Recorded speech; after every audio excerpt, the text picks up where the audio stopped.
Hi,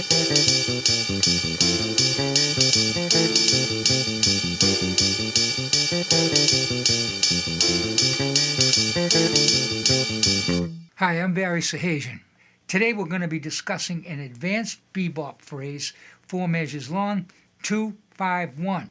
2 minor 7 would be a G minor 7th for 1 measure. 5-7 would be a C 7th for 1 measure. And then the 1 chord, F major 7 for 2 measures. The line I played in the introduction is the line we're going to be looking at. I'm going to break it down measure by measure. And I'd like to remind you, each of these measures can be used individually for that specific chord, no matter where you are pretty much, but best for bebop, I would think. So let me go through that first line and tell you what's going on with that. So we have first 3 notes are root, then chromatic approach back to the root. And then we have a 2, minor 3rd, 4th, 5th, and flat 7.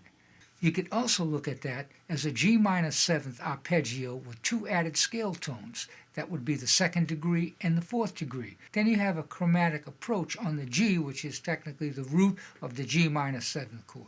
We have all of these elements, and I'm looking at it when I play it and I invented it, is how it's going horizontally, where the strong beats are and the weak beats, and I'm trying to put the chord tones on the strong beats and the passing tones and approach notes on the weak beats and make it all work together and maybe put in scale tones in between. But I'm taking into consideration this is a G minor arpeggio and with a couple of extra tones, 2nd and the 4th degree, and I work with that. At the end of playing that G minor 7th chord, we wind up on the 7th, and that would be an F.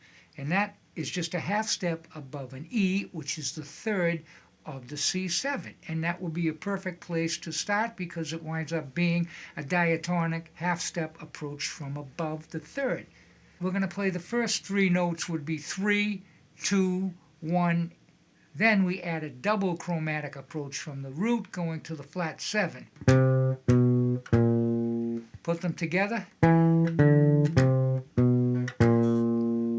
After the double chromatic approach going from the root to the flat 7, we go down to the 5th of the C7th chord, 4th and the 3rd.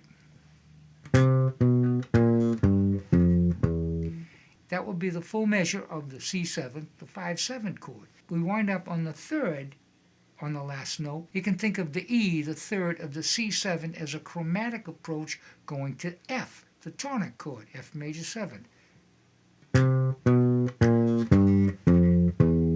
From there we're going to play the F major 7, and there's a couple of little twists we want to look at there. First of all,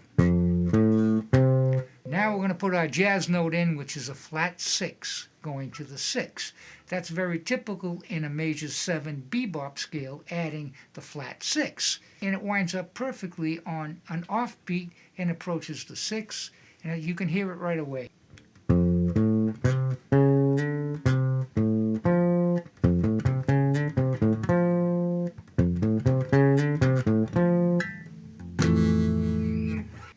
I decided when we hit that F, it's going to be a chromatic approach going to the major 7, approach from above. Then we go down the scale with a major 7, a 6, a 5, and a 3.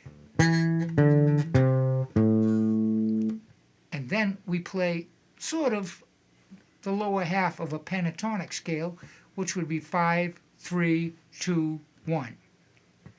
So once again, that F major 7 chord, the entire 2 measures.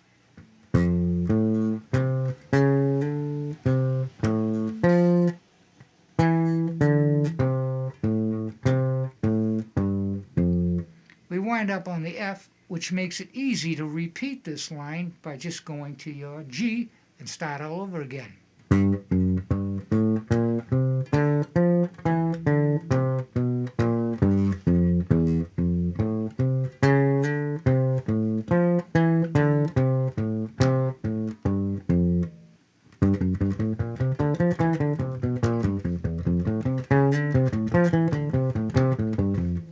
That's all for this video. I hope you got something from it. I might ask that you subscribe, hit the bell to be notified of the videos yet to come, like, comment, Visit my Patreon page to download all the notes, tabs, and a play along for this tutorial, and I hope to see you again.